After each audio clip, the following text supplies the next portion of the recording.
Frederick Johnson visited the wrong hospital room. It wasn't a dramatic mistake. No alarms, no shouting. No moment where the world seemed to slow down and announce that something life-altering was about to happen. It was the kind of mistake that occurred quietly, almost invisibly, made by a man who was used to moving fast and being right. He was supposed to be on the executive floor of St. Catherine's Medical Center, where the rooms were larger, the lighting warmer, and the patients shielded from the chaos of ordinary illness. Hunter Brigg, his longtime business partner and closest professional ally, had undergone heart surgery 2 days earlier. The visit was meant to be brief, strategic, 15 minutes at most. Show his face, offer reassurance, protect the partnership. That was the plan. Frederick had already been irritated before he stepped into the hospital. His phone buzzed relentlessly as he crossed the polished lobby floor. Missed calls from London, emails marked urgent, a message from his assistant reminding him that investors were watching his movements closely this week. A merger was unraveling overseas. Analysts were nervous. And Hunter's surgery, inconvenient as it was, couldn't have come at a worse time. Room 614, the nurse had said. Or had she said 641? Frederick didn't slow down to confirm. He never did. Time was the one resource he guarded more fiercely than money. He had built an empire by trusting his instincts and moving forward while others hesitated. The hallway grew quieter the farther he walked. The air smelled faintly of disinfectant and something metallic beneath it. The walls were the same muted gray, the doors identical, each room number blending into the next. A hospital, he thought, was designed to erase individuality. He stopped in front of a door, glanced briefly at the number, too briefly, and pushed it open without knocking. Why would he knock? In his world, doors opened for him. He took one step inside, and froze. This was not Hunter Brigg's room. There was no wide window overlooking the city. No reclining chair by the bed. No faint hum of expensive machines that signaled privilege even in sickness. Instead, the room was smaller, dimmer, almost painfully quiet. A woman lay propped against white pillows, her body angled slightly toward the wall, as if she had long ago stopped expecting company. An IV line ran from her arm. A heart monitor pulsed steadily beside her bed, its soft beeping the only sound in the room. What struck Frederick first wasn't her illness. It was the emptiness. No flowers on the windowsill. No greeting cards stacked neatly on the bedside table. No personal items scattered about to suggest someone had been there recently. There wasn't even a phone charging nearby. Just silence. "I'm sorry," Frederick said sharply, his voice louder than he intended. "Wrong room." He stepped backward, already reaching for the door. Before it closed, the woman spoke. "You're looking for Mr. Brigg." Her voice was calm, not weak, not bitter. "Executive wing," she continued, 2 levels up. Frederick paused, hand still on the door. Something about the way she said it, without irritation, without expectation, made him turn back. "Thank you," he said. Then she added almost casually, "People don't usually come in here by accident." The words weren't accusatory. They were observational, as if she were stating a weather report or noting the time on a clock. Frederick looked at her properly then.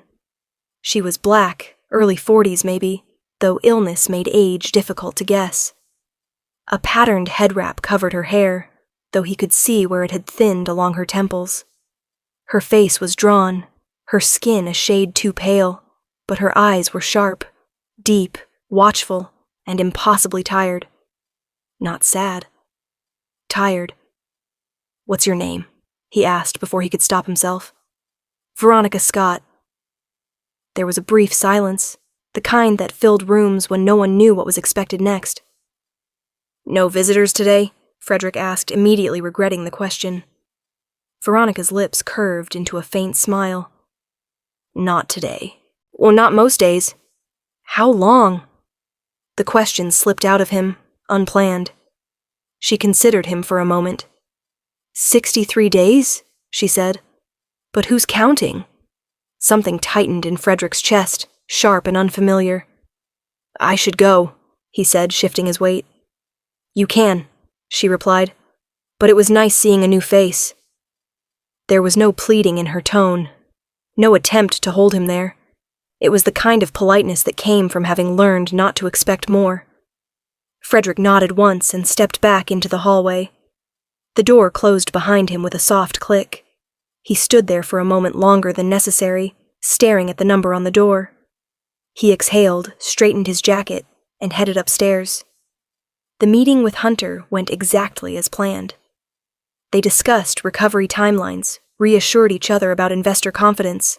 He laughed briefly about how stubborn Hunter had been about ignoring chest pain for months. Frederick promised to check in again before flying out that evening. It was efficient, productive, and entirely forgettable. As Frederick walked back toward the elevator, his phone pressed to his ear, he realized something unsettling. He couldn't remember a single detail of the conversation. All he could see was a quiet hospital room, a woman with no visitors, and a number, 641, looping in his mind like a question he didn't yet know how to ask. That night, alone in his penthouse overlooking the city, Frederick stared at his ceiling long after midnight. The lights of traffic far below traced glowing lines across the darkness, constant and restless. He thought about the room again. The absence of flowers. The way Veronica hadn't seemed surprised when he said he was leaving. He checked his phone, an old habit, then set it face down on the nightstand, untouched. Sleep didn't come easily. By morning, he told himself he was overthinking it. Hospitals were full of lonely people. He wasn't responsible for them. He had a flight to catch, a company to run, decisions that affected thousands of lives. And yet, as his car pulled into St. Catherine's parking structure the next day, Frederick found himself giving his driver different instructions. "Wait here," he said, opening the door. He didn't take the elevator to the executive floor. He walked down the quiet hallway again, past identical doors, until he reached room 641. This time, he knocked. Frederick Johnson knocked once, softly. He wasn't sure why he did it. The impulse surprised him as much as anything else had in the past 24 hours. He waited, listening to the faint rhythm of a heart monitor through the door, then pushed it open slowly. Veronica Scott looked up. For a fraction of a second, something like disbelief crossed her face, quickly replaced by composure, as if she'd learned not to trust surprises. "You came back," she said.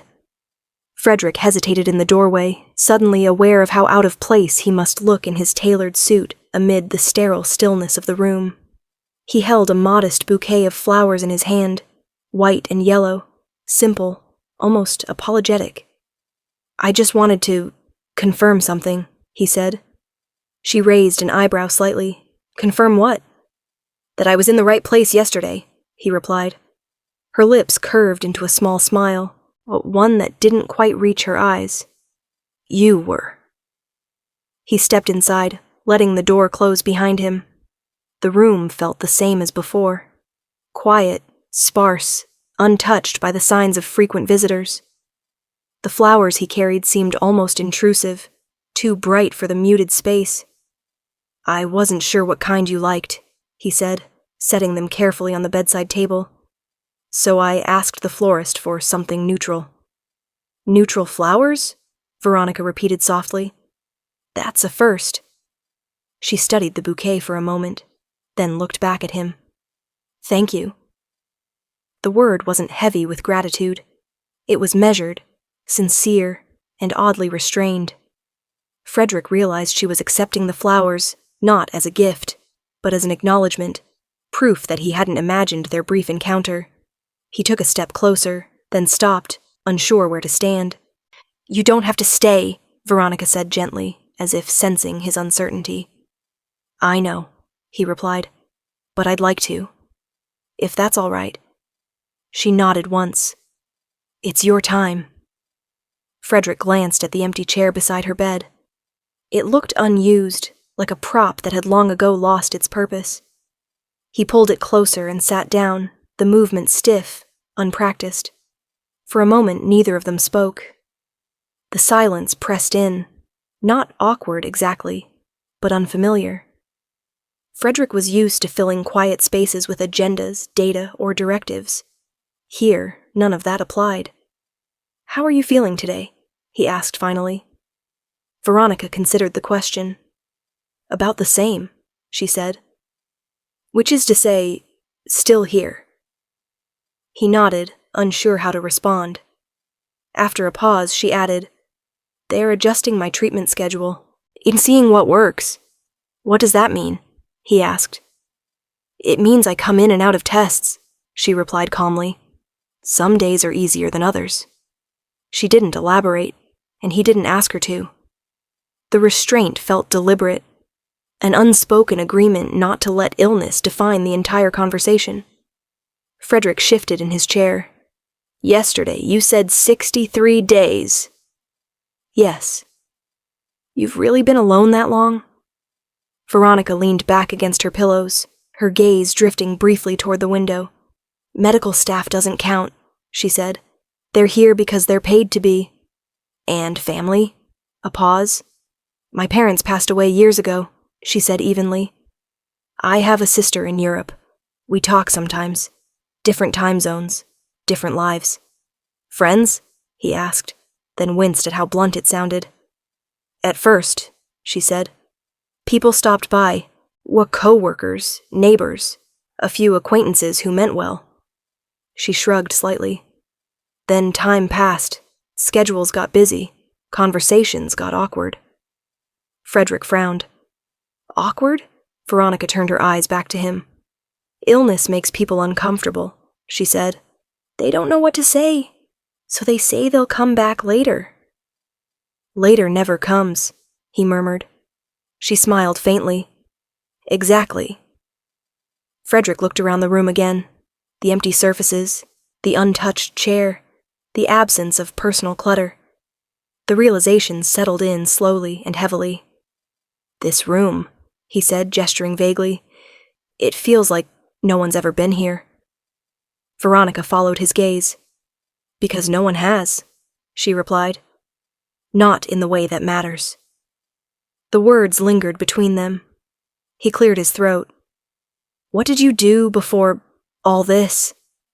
Her expression softened, the tension in her shoulders easing slightly. "I worked at a community library," she said. "Small place, not glamorous." "Did you like it?" "I loved it," she replied without hesitation. "Books, stories, quiet conversations with people who needed somewhere to sit for a while." "That sounds," he searched for the word, "peaceful." "It was," she said. "I never felt invisible there." Something in her tone struck him. Not sadness, but certainty. As if she were stating a fact she'd already made peace with. Frederick leaned back, folding his hands together.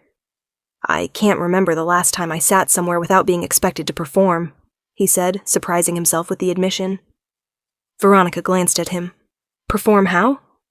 "Decide something, approve something, fix something." He exhaled. "Be useful." "And here?" she asked. "Here," he said slowly. "I don't know what I'm supposed to be." Her eyes softened. "You don't have to be anything." The simplicity of the statement unsettled him. They sat in silence again, but this time it felt different, less like a void, more like space. "How many days now?" he asked. 64, she replied. "You made it 64. He blinked. "I did?" She nodded. "You're the first visitor since the count changed." Frederick didn't know what to say to that. He glanced down at his hands, at the faint indentation left by the watch he wore daily, a symbol of schedules and precision. He realized he hadn't checked the time since he'd sat down. "I'm Frederick," he said suddenly. "Not Mr. Johnson, not CEO anything, just Frederick." Veronica smiled, this time more openly. "All right," she said. "Then I'm Veronica." They exchanged a look, an unspoken agreement to leave titles at the door. "Why did you really come back?" she asked gently. He considered the question carefully. Because I kept thinking about this room, he said, and about you, and I realized that if I didn't come back, I'd spend the rest of the day pretending I hadn't noticed something I clearly did. And what was that? That no one should be this alone, he said quietly. Veronica studied him for a long moment. You'd be surprised how many people are, she replied. He nodded. I think I'm starting to understand that. For the first time since he'd arrived, Frederick felt something loosen inside his chest. Not relief exactly, but recognition. He wasn't here to fix anything. He wasn't here to make promises. He was here because, for once, silence had forced him to listen. To someone else, and to himself.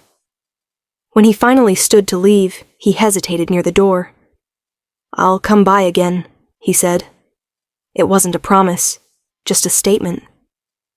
Veronica inclined her head slightly. I'll be here, she replied. As Frederick stepped back into the hallway, the quiet no longer felt empty. It felt intentional. And for the first time in years, he realized how long it had been since anyone had truly listened to him, or since he had done the same for someone else. Frederick Johnson had not planned to return the following day. He told himself that as he stood in the glass elevator, watching the floors slide past in quiet succession. He had meetings scheduled, calls to return, a flight to catch by evening. The hospital visit had been an anomaly, a momentary lapse in discipline. And yet, here he was again. This time, he didn't bring flowers. Room 641 looked unchanged when he entered. The same muted light. The same steady rhythm of machines. Veronica was awake, reading a paperback whose spine had been bent and rebent by use. She looked up as he stepped inside, surprise flickering briefly across her face before settling into something more thoughtful. You're early, she said. I didn't check the time, Frederick replied. She closed the book and set it aside. That's new. He took the chair beside her bed again, the movement slightly easier than before. He noticed faintly that he no longer felt like an intruder. They spoke at first about nothing in particular. The weather outside, the book she'd been reading, the quality of hospital coffee. It was the kind of conversation that required no effort, no performance. Then Veronica tilted her head, studying him. You don't seem well, she said. The words landed quietly, but precisely. Frederick stiffened. I'm fine. She didn't argue. She didn't smile. She simply waited. I didn't mean physically, she said after a moment. You look worn. He let out a short breath. I'm busy. So is everyone, she replied gently. The defensiveness rose instinctively. You don't know anything about my life. You're right, she said. I don't. But I know what it looks like when someone hasn't rested in a very long time. He looked away, jaw tightening. For years, that look, composed, distant, had ended conversations before they could begin. But Veronica didn't retreat. What do you do when you're not here? She asked. The question caught him off guard. I run a company, he said automatically. No, she said calmly. What do you do? He opened his mouth, then closed it again. Images surfaced, unbidden. Boardrooms lit by screens instead of windows. Late nights fueled by caffeine and adrenaline. Celebrations marked by press releases instead of people. I work, he said finally. Veronica nodded. That's what I thought. Silence settled between them again. This time, Frederick didn't rush to fill it. I didn't always plan to live like this, he said quietly. She didn't interrupt. When I started out, I told myself it was temporary. Long hours, missed weekends, sacrifices for something better later. His lips pressed together. Later kept moving. He stared at the floor as memories surfaced. Sharp, uninvited. He remembered the first office he'd rented, barely more than a converted storage space. The thrill of closing his first major deal. The nights he slept on the couch because it saved time. The way ambition had felt noble when it was still hungry. Back then, he told himself everything he gave up would be repaid with security. with freedom. Instead, it demanded more. "My wife used to say I was always elsewhere," he said, "even when I was sitting right next to her." Veronica's gaze softened, but she said nothing. "She stopped asking me to come home early after a while," he continued. "Stopped expecting me at birthdays, holidays, ordinary dinners." He exhaled slowly. "When she finally left, I told myself it was inevitable, that some people just aren't built for the kind of life I was creating." "And your daughter?" Veronica asked quietly. His shoulders tensed. "She's grown now," he said. "Has her own life." "That's not what I asked," Veronica said. The truth surfaced reluctantly. "I missed things," he admitted. "School events, conversations that mattered, moments I assumed I'd make up for later." "Did you?" she asked. He shook his head once. "I send her money," he said, the words sounding hollow even to him. "Gifts, apologies that arrived too late." Veronica studied him. "And control?" she asked. "Is that how you manage it?" He frowned. "Manage what?" "The fear," she said, "that if you let go for even a moment, everything will fall apart." The observation struck closer than he expected. "I don't like uncertainty," he said sharply. "I build systems so I don't have to depend on it." "And yet," she gestured lightly around the room, "here we are." Frederick followed her gaze. The machines, the quiet, the things that couldn't be controlled or optimized. "You seem at peace with this," he said. Veronica smiled faintly. "I don't have the energy to fight what I can't change." "That sounds like surrender." "It's acceptance," she corrected. "There's a difference." He considered that. "I spent my life trying to stay ahead of loss," he said. "I thought if I planned carefully enough, worked hard enough, I could avoid it." "And did it work?" she asked. He let out a breath that was almost a laugh. "No." She nodded. "Loss finds everyone eventually." The realization settled in slowly. Here was a woman whose life had been stripped down to essentials: time, presence, honesty. And here he was, a man surrounded by abundance, yet perpetually braced for collapse. "You know," Veronica said, "most people assume loneliness looks like being alone." "What does it look like to you?" he asked. It looks like being surrounded and unheard," she replied. The word stayed with him. Frederick checked his watch instinctively, then stopped himself. He turned it inward, away from his line of sight. "I should go," he said, though his voice lacked conviction. "You don't have to," Veronica replied, "but you can." He stood, hesitating. "I'll come back tomorrow," she met his gaze. "I know." As he left the room, Frederick realized something unsettling. For the first time in years, someone had seen him without needing anything from him. And for the first time, he wasn't sure whether he wanted to hide. Frederick Johnson arrived later than usual, not because he was busy, though he always was, but because something in him hesitated outside the hospital doors. He stood for a moment beneath the covered entrance, watching automatic doors slide open and shut for strangers whose lives briefly intersected and then moved on. He wondered how many of them noticed who stayed behind. Room 641 was quiet when he entered. Veronica sat upright, a blanket folded neatly across her lap, her gaze fixed on the window.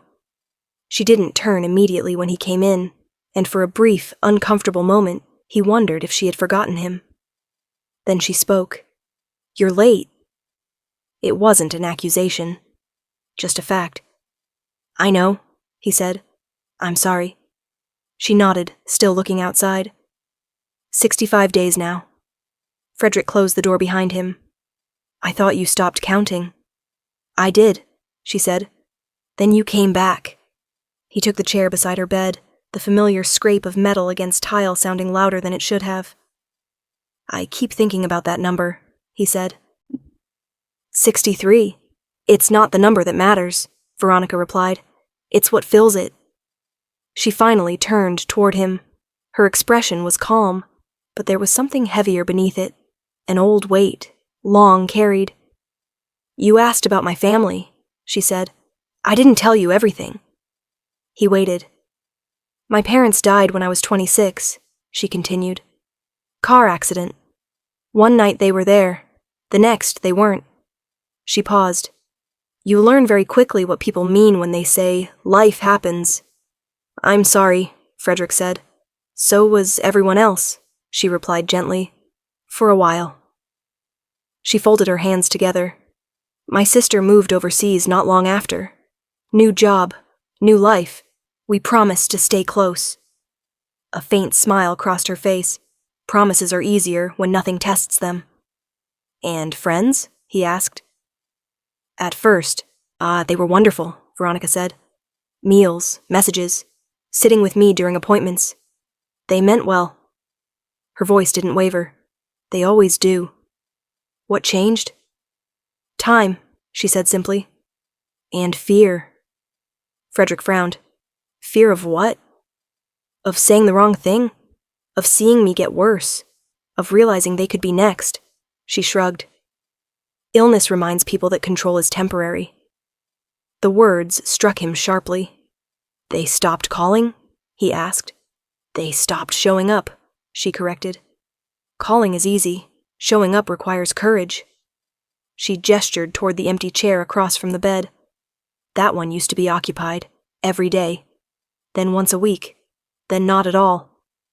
Frederick stared at the chair, imagining it filled with faces that gradually faded. "People don't vanish all at once," Veronica said. "They fade, quietly, or so quietly you almost convince yourself you imagined them in the first place." Something hot and unfamiliar stirred in Frederick's chest. Anger. Not sharp, explosive anger, but a slow, simmering kind. "Did anyone explain?" he asked. "No," she replied. "They didn't have to. Silence explains itself." He clenched his jaw. "That's not right." She smiled sadly. "It's human." He leaned back, running a hand through his hair. "You didn't do anything wrong." "I know," she said, "but knowing doesn't change how it feels." Frederick looked down at his hands, at the faint callus on his thumb from years of gripping phones and pens. The parallels formed, uninvited. "How many people have I faded out of?" he wondered aloud. Veronica's eyes met his. She didn't answer. "I tell myself I didn't mean to," he continued, "that I was busy, that it was temporary." His voice tightened. "But silence looks the same from the other side, doesn't it?" "Yes," she said quietly. He swallowed. "My daughter stopped inviting me after a while. I thought she was being independent." "And now?" Veronica asked. "Now I realize she was protecting herself," he said, "from disappointment." The anger turned inward, sharper now. "I built my life to avoid loss," he said, "and somehow I created it instead." Veronica listened, her attention unwavering.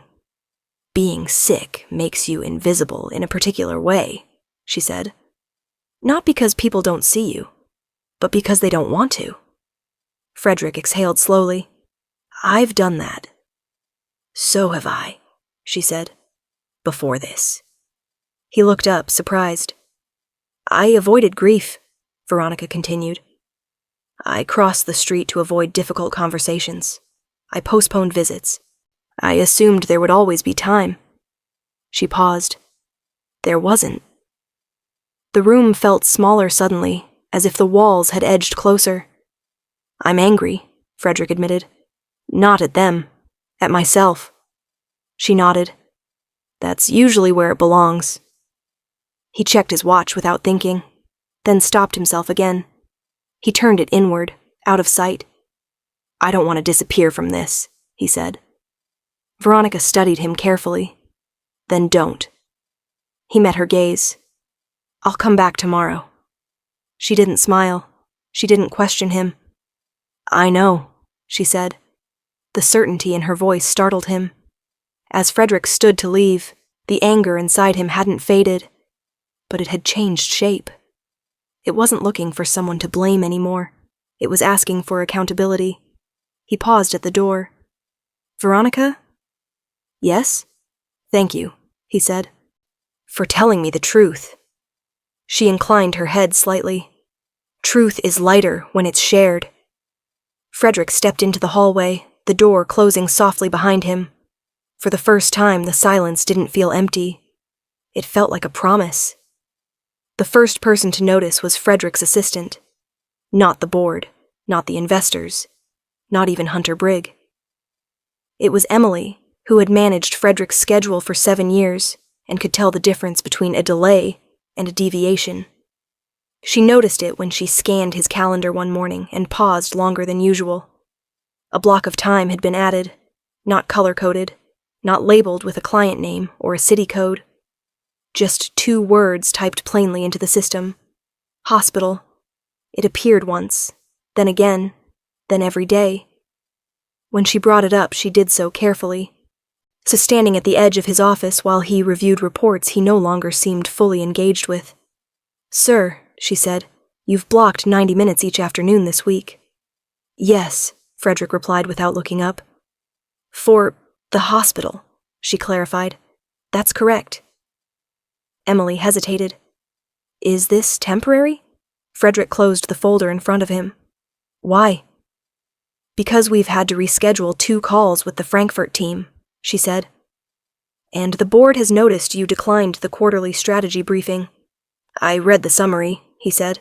"They were hoping for your presence." "They'll survive," Frederick replied. Emily studied him for a moment. "You've never missed that meeting." Frederick met her gaze calmly. "There's a first time for everything." She nodded once and left without another word, but the unease followed her out of the room. The murmurs began quietly. Emails phrased as concern, questions framed as curiosity, pauses during calls that lingered too long. By the end of the week, Frederick could feel the shift. Not confrontation, not yet, but awareness. The kind that preceded it. When he arrived at the hospital that afternoon, Veronica noticed immediately. "You're distracted," she said. Frederick set his phone face down on the side table. "I'm fine." She gave him a look that suggested she no longer accepted that answer at face value. "You've been fine every day this week," she said. "That's rarely true." He sat beside her, rubbing his temples briefly before catching himself. "People are asking questions." "People usually do," Veronica replied. "My assistant, the board." He exhaled. "Investors." She waited. "They're not wrong," he continued. I've been less available." "And how does that make you feel?" she asked. The question surprised him. "Relieved," he admitted. She smiled faintly. "That's what I thought." The following Monday, Frederick missed a video conference with a group of European stakeholders. Instead, he sat in room 641, listening as Veronica described a book she'd loved as a child, a story about a lighthouse keeper who stayed through storms no one else could endure. "That's not a coincidence," he said. "What isn't?" "The story you chose," he replied. "It's about staying." She shrugged. "Most good stories are." When he returned to his office that evening, there were 3 messages waiting for him. 2 from board members, 1 from Hunter Brigg. Hunter's message was brief. "We need to talk." They met the next morning in a private conference room overlooking the city. Glass walls, muted light, the kind of space designed to convey transparency while offering none. "You've been hard to reach," Hunter said, folding his hands together. "I've been busy," Frederick replied. "Busy with what?" Hunter asked. "Because it's not the merger, or the expansion, or the investor calls." Frederick didn't answer immediately. Hunter leaned back in his chair. "You're at the hospital every day." Frederick raised an eyebrow. "You monitoring my schedule now?" "People talk," Hunter said, "especially when the CEO starts declining meetings without explanation." "I don't owe anyone an explanation for how I spend my time." Hunter's expression tightened. "You do when it affects the company." Frederick held his gaze. "Does it?" "Yes," Hunter said without hesitation. Uncertainty makes investors nervous, and nervous investors don't wait. Frederick stood and walked toward the window, looking out at the city he'd helped shape. "There's always something that can't wait," he said. "That's how this world works." "And yet," Hunter replied, "you're letting it wait." Frederick turned back. "I'm choosing." "Choosing what?" Hunter pressed. He thought of room 641, of silence that didn't demand performance, of a woman counting days no one else noticed. "I'm choosing to be present," he said. Hunter stared at him. "For whom?" "For someone who needs it," Frederick replied. Hunter exhaled sharply. "You're risking everything." Frederick's voice was steady. "I've already risked everything for things that mattered less." The meeting ended without resolution. At the hospital that afternoon, Veronica studied Frederick's face the moment he walked in. "They're pushing back," she said. He didn't bother denying it. "Yes." "And you're staying anyway." "Yes." She was quiet for a long moment. "You don't have to do that," she said finally. "I know." "You don't owe me anything." "I know." She met his gaze. "Then why?" Frederick considered the question carefully.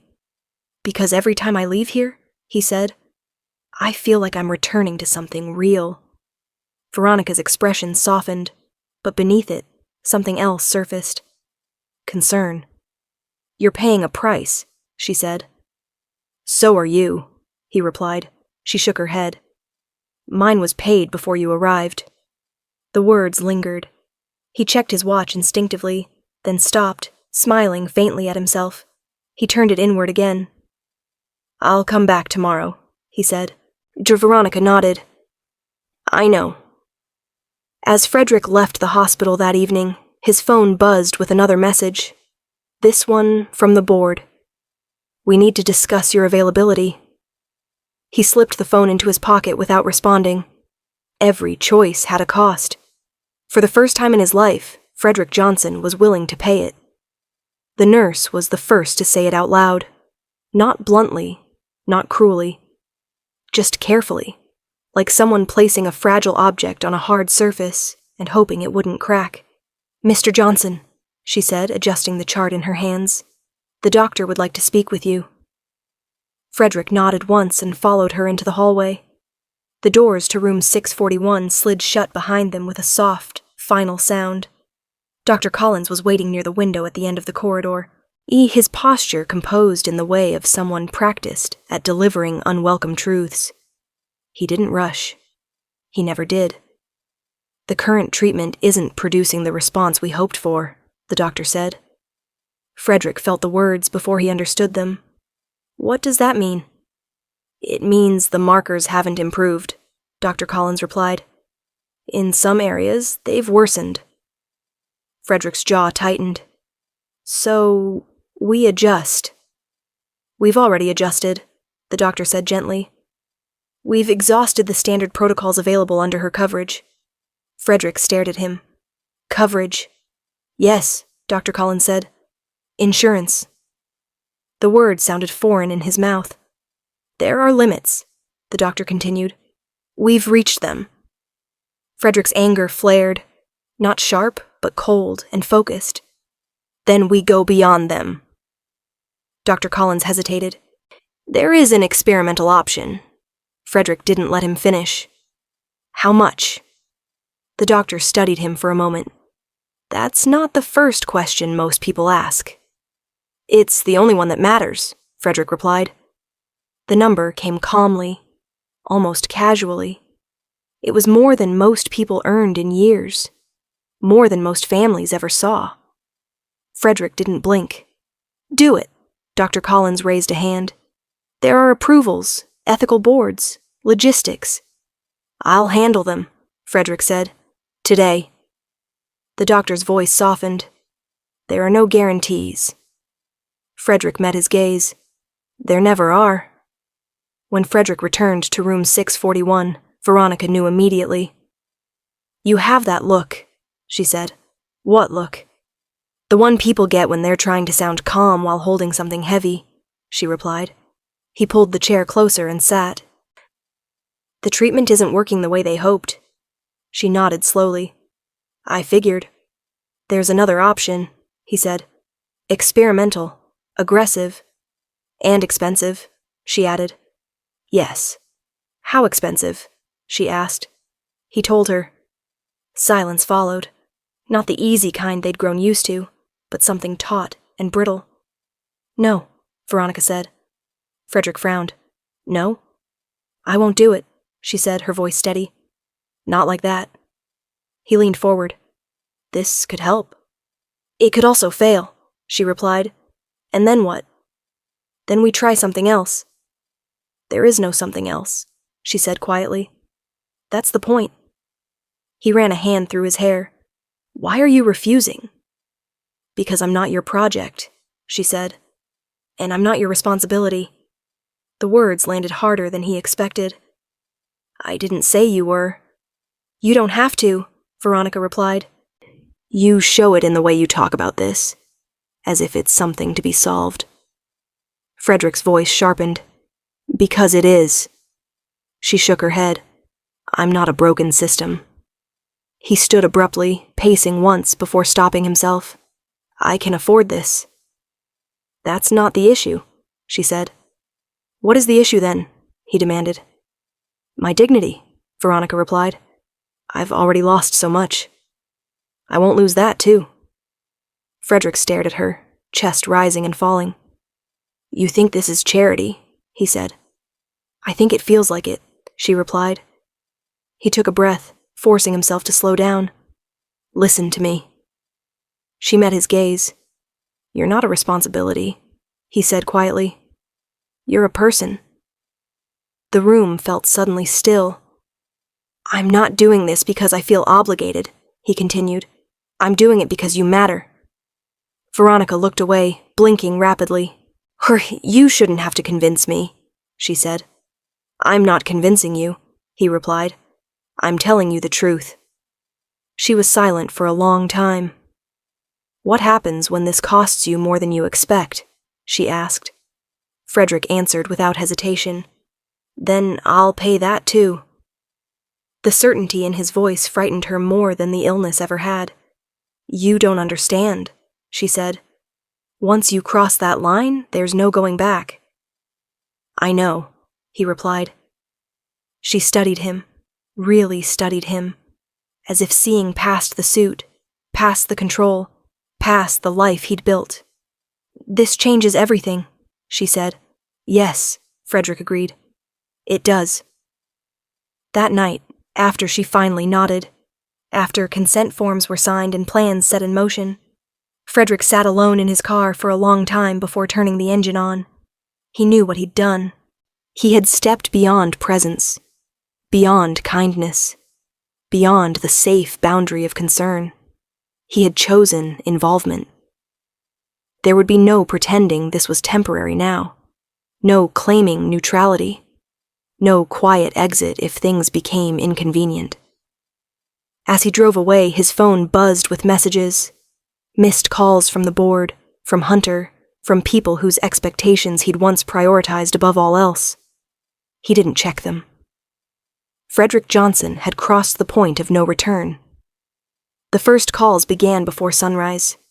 Frederick was already awake when his phone lit up on the bedside table, one vibration after another, urgent and insistent. He didn't answer. He lay still for a moment, staring at the ceiling, replaying the events of the night before. Consent forms, signatures, a decision that could not be undone. And by the time he arrived at the hospital, the machinery of his other life was already in motion. Dr. Collins met him just outside room 641, his expression cautious but respectful. We've arranged a transfer, he said. Private wing, specialized monitoring. It's the best environment for what we're about to attempt. How soon? Frederick asked. Today, the doctor replied. Your team has been thorough. Frederick nodded once. The move itself was quiet. No spectacle. No announcement.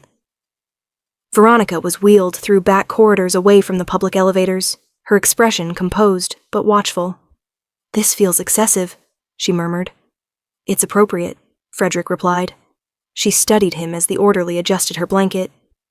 "You've been busy." "Yes." "And expensive," she added. He met her gaze. "That's not the part that concerns me." The private room was larger, brighter, almost unsettling in its contrast. A window overlooked the city. New equipment hummed softly. Everything was immaculate. Veronica looked around once, then back at him. "You've changed the rules." "I've worked within them," he replied. "Just farther than most people go." She was quiet for a long moment. "This doesn't stay invisible," she said. "I know." And she was right. By midday, whispers had begun. A nurse recognized his name. An orderly noticed the security detail. Someone took a photo. Harmless, blurry, easily dismissed. But rumors don't need clarity to spread. By evening, Frederick's assistant, Emily, was waiting in his office when he returned downtown. She didn't sit. "They know," she said. "Who?" Frederick asked. "The board," she replied. And at least 2 media outlets have made inquiries." "Inquiries about what?" "About why the CEO of Johnson Global Industries is personally financing private medical care for a patient with no corporate affiliation." Frederick removed his jacket slowly. "Did you answer them?" "No," Emily said, "but the questions are escalating." He nodded. "Good." Her brows knit together. "Sir." "Emily," he interrupted gently, "how long have you worked for me?" 7 years. "In that time," he continued, "how often have I ignored your warnings?" She hesitated. "Rarely." "Then consider this one of those rare times," he said. She swallowed. "You're risking everything." Frederick looked at her calmly. "I already lost what mattered." The words hung in the air. That afternoon, he missed a major deal closing with a Southeast Asian logistics firm. The call went on without him. Apologies were sent. Reassurances drafted. They sounded hollow, even as he read them. The board convened an emergency meeting that evening. Frederick joined via video, not from his office, but from a quiet conference room in the hospital's private wing. Veronica was resting when the screen flickered to life, faces filling the frame. Concern masqueraded as professionalism. "Frederick," the chairman began, "we're worried." "I'm aware," Frederick replied. "You've been unavailable," another board member said. "You've missed calls, meetings, decisions that require your input." "I've delegated where appropriate," Frederick said. "This isn't appropriate," someone else snapped. "This is erratic." Frederick leaned back slightly. "This is deliberate." A pause followed. "Are the rumors true?" the chairman asked. "Thus that you're personally funding experimental treatment for a private individual?" "Yes," Frederick replied. "And you didn't think to inform us?" another voice demanded. "This is not a corporate expense," Frederick said. "It's a personal one." "That distinction disappears when your actions affect shareholder confidence," the chairman replied. "Which they already are." Frederick met the camera evenly. "I won't apologize for this." "You're jeopardizing the company," someone said. "No," Frederick replied calmly. "I'm revealing its fragility." Silence fell. "We're scheduling a follow-up," the chairman said tightly. "In person. Tomorrow." "I'll attend," Frederick said. The call ended abruptly. That night, Frederick returned to the hospital instead of going home. He sat in the chair beside Veronica's bed, listening to the steady rhythm of machines. "You missed something important today," she said softly, eyes still closed. "Yes." "You don't regret it?" "No." She opened her eyes, studying his face. "They're going to push harder." "I know," she exhaled slowly. "This is becoming a rebellion." He smiled faintly. "I've always been good at building things. I never learned how to let them go." She was quiet for a long moment. "What happens when they force your hand?" Frederick looked at her, then out at the city beyond the window, lights glowing, restless and bright. Then I'll show them what I'm willing to lose. The next morning, headlines began to surface. Nothing definitive, nothing accusatory, just questions. By noon, the board had made up its mind. They were going to act. The nights changed first. Days were filled with movement, doctors coming and going, nurses adjusting lines, quiet conversations spoken in measured tones. But at night, everything slowed. The city outside the window dimmed into scattered lights, and the hospital seemed to breathe differently, as if conserving its strength. That was when the treatment made itself known. Veronica slept in fragments. Short stretches interrupted by discomfort, by nausea that arrived without warning, by the dull ache that no medication fully erased. Frederick learned the rhythms of it quickly, the way her breathing shifted before she woke, the way her fingers curled when the pain crested. He stayed, not hovering, not interfering, just present. Sometimes he read the same paragraph 3 times without realizing it, his voice low, steady, filling the quiet when silence felt too heavy. "What are you reading now?" Veronica asked one night, her voice faint but curious. "A book you mentioned," Frederick replied, "about the lighthouse keeper." She smiled slightly. "He stays, even when no one's watching." "Yes. That's my favorite part," she murmured. The side effects worsened before they eased. There were nights when Veronica barely spoke, her eyes closed, her hand resting limply against the blanket. Frederick sat in the chair beside her bed, unmoving, listening to the machines and the soft sounds of the ward settling into sleep. He stopped checking his phone altogether. One night, sometime after midnight, Veronica stirred and opened her eyes. "You don't have to be here," she said. "I know." "You could go home," she added. "Get some rest." "I am resting," he replied. She glanced at the chair. "That doesn't look comfortable." He shrugged slightly. "It's enough." They fell quiet again. Outside rain streaked the window, blurring the city lights into soft halos. On better nights, they talked. Not about the future, not about outcomes, just about things that felt safe to touch. She told him about the first library card she'd ever owned. He told her about the first deal he'd closed, and how terrified he'd been. She laughed when he admitted he still didn't know how to cook properly. One evening she surprised him. "I want something specific," she said. He looked up from the book. "Name it."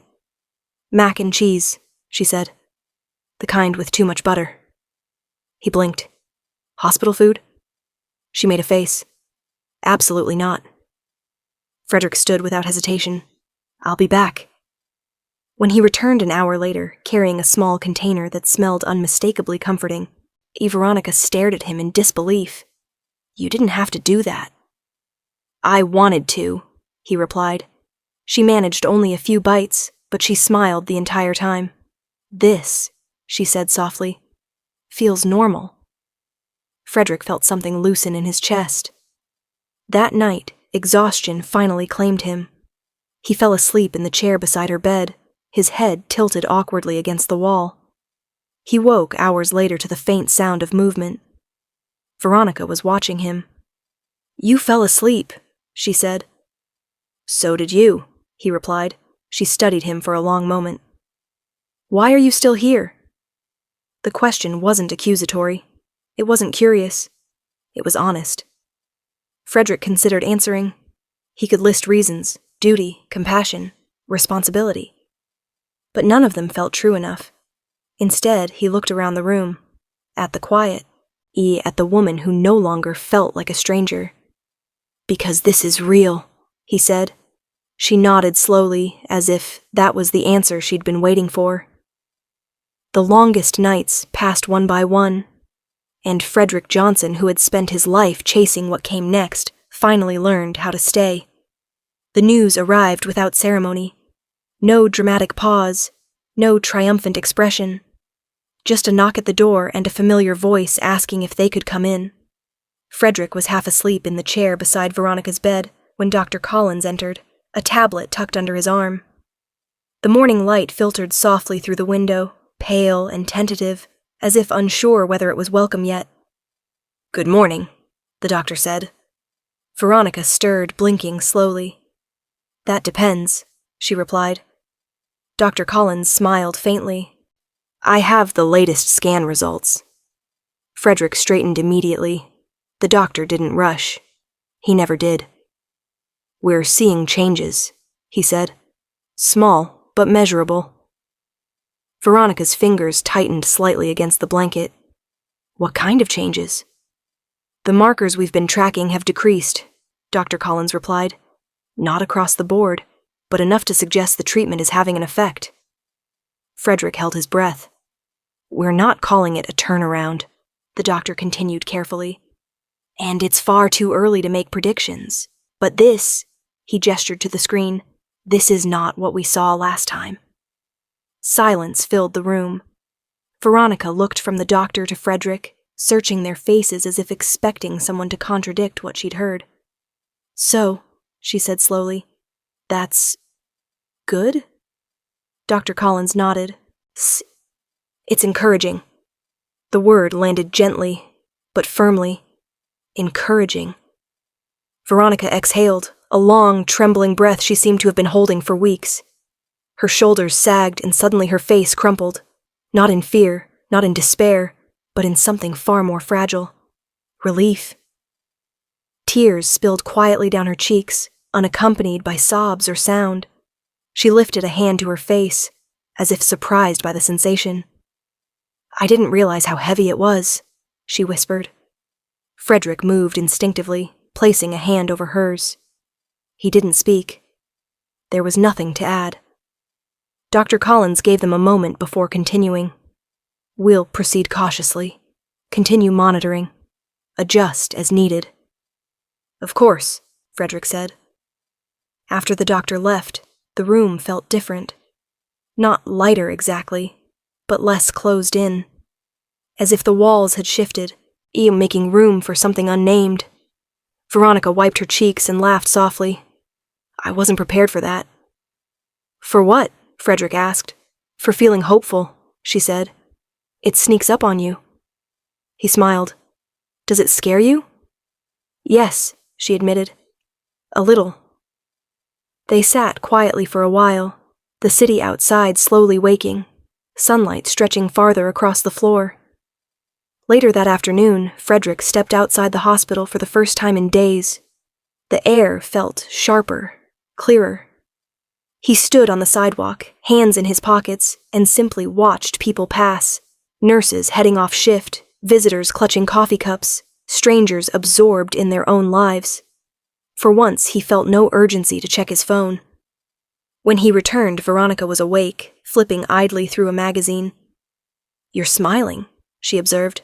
"I am?" "Yes," she said. "It's subtle, but it's there." Frederick considered it. "I think I forgot what this feels like." "What?" she asked. "Joy," he replied, "without an agenda." She smiled back. "It's quieter than people expect." They talked that evening about small things again, but the tone had shifted. There was a gentleness beneath it now, a cautious curiosity about what might come next. "I'm not making plans," Veronica said. "Just thinking." "About what?" "About maybe going outside again," she said. "Feeling grass. Or sunlight that isn't filtered through glass." Frederick nodded. "Those seem like good thoughts." Later that night, as the ward settled into its familiar hush, Frederick lay awake in the chair, staring at the ceiling. His mind wandered, not to board meetings or markets, but to things he hadn't allowed himself to consider in years. Time, presence, possibility. The story was no longer just about getting through the next hour. It was about what might exist beyond it. The darkness hadn't lifted completely, but there was a crack now. And light, once invited in, had a way of finding its place. The boardroom smelled faintly of polished wood and old authority. Frederick Johnson sat at the head of the table, hands folded, posture composed. Floor-to-ceiling windows framed the city behind him. steel and glass in motion. Everything he had helped build, now staring back like a witness. He had arrived early, not to prepare, but to be still. When the board members filed in, their expressions ranged from concerned to irritated to carefully neutral. The chairman took his seat last, a thick folder placed deliberately in front of him. "Thank you for coming," the chairman began. "We'll keep this direct." Frederick nodded once. "You've placed the company in a precarious position," another board member said. "Your recent actions have created uncertainty." "I understand," Frederick replied. "Do you?" the chairman asked. "You've missed critical meetings. You've redirected attention. You've allowed speculation to grow unchecked." Frederick listened without interruption. "We've consulted counsel," the chairman continued. "If this continues, the board will be forced to consider removal." There it was. "And litigation," another voice added.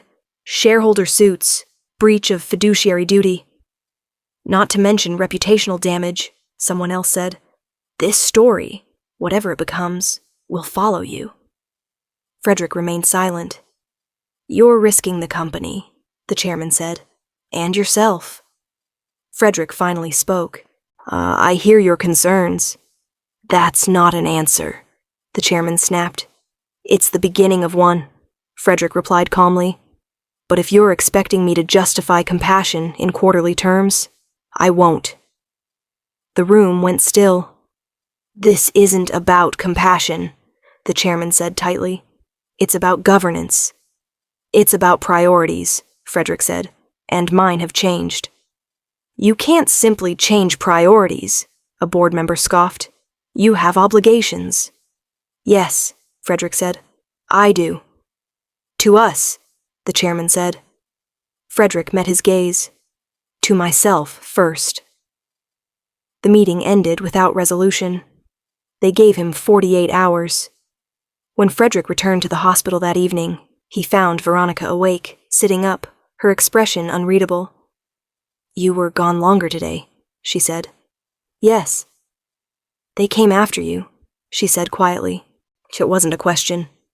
He hesitated. "How do you know?"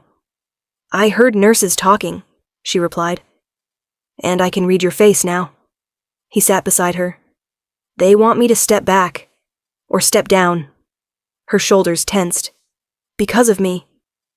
"Because of my choices," he corrected. She shook her head. "You wouldn't be making those choices if not for me." Frederick was quiet. "That's not fair," he said finally. "It feels fair," she replied. "I never wanted to be this." "This?" he asked. "A cost," she said. "A complication." "You're not," he said firmly. Veronica's voice wavered. "Then why is everything unraveling?" "Because it was always more fragile than it looked," Frederick said. "This just revealed it." She looked away, tears threatening. "You should save your empire." He studied her face, the woman who had endured silence without bitterness, she who had accepted uncertainty without control. "And what would that cost?" he asked. "Me?" she whispered. "Us." The word hung between them. "I don't want that," she said. "I don't want to be the reason you lose everything." Frederick reached for her hand. "You're not the reason." "Then walk away," she said. "Please, go back, fix it. Let them have their certainty." He shook his head slowly. "I already tried living that way." "And it made you successful," she said. "It made me empty," he replied. She looked at him searching. "You could still help people, from a distance. Write checks, build foundations." "And stay absent," he said. "No." Tears finally fell, unrestrained. "I don't want to take your life from you." Frederick squeezed her hand gently. "You didn't take anything. You showed me what I was missing." She closed her eyes, overwhelmed. "What is an empire worth?" he asked softly. "If it costs your soul?" She didn't answer. She didn't have to. That night, Frederick lay awake again, not in the chair this time, but pacing the quiet corridor outside her room. The board's words echoed in his mind. Lawsuits, reputation, removal. He thought of his daughter, of apologies sent too late, of years traded for numbers that never loved him back. By morning he knew, the choice had already been made. He was just waiting for the world to catch up. The press conference was announced at 7 a.m. By 7:03, speculation had begun. Financial networks interrupted programming. Analysts refreshed feeds. Reporters filled empty airtime with confident guesses spoken in careful language. A merger update, a leadership reshuffle, a strategic reassurance to calm jittery markets, as no one imagined resignation. The auditorium was full by noon. Rows of cameras lined the walls, their lenses trained on a simple podium bearing the logo of Johnson Global Industries. The room hummed with low conversation, keyboards clicking, whispers exchanged. Frederick Johnson waited behind the curtain. He felt no nerves, only clarity. To his left, Veronica sat in a wheelchair, her hands folded neatly in her lap. She wore a simple dress, her hair wrapped loosely, her expression calm, but searching. "You don't have to do this," she said quietly. "I know," Frederick replied. She studied him. "Once you step out there, I don't come back," he finished. She nodded, swallowing. "I never wanted—" "I know," he said gently. "This isn't because of you. It's because of me." The moderator gave a subtle nod. Frederick stepped forward, and the room went silent. He took his place behind the podium, resting his hands lightly on either side. He didn't rush. He let the stillness settle. "Good afternoon," he began. "Thank you for coming on such short notice." Cameras clicked. "For 23 years, Frederick continued, I've had the privilege of leading Johnson Global Industries. Together, we built something formidable, profitable, influential. Markets ticked upward briefly on the screens behind the press pit. But leadership, he said, isn't just about what you build. It's about what you're willing to stand for when building costs too much. A murmur rippled through the room. Frederick took a breath.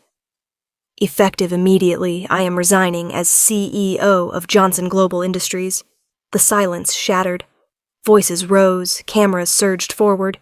Analysts stared at their screens in disbelief. Frederick raised a hand, not to stop them, but to steady himself. I know this is unexpected, he said calmly, but it is not impulsive.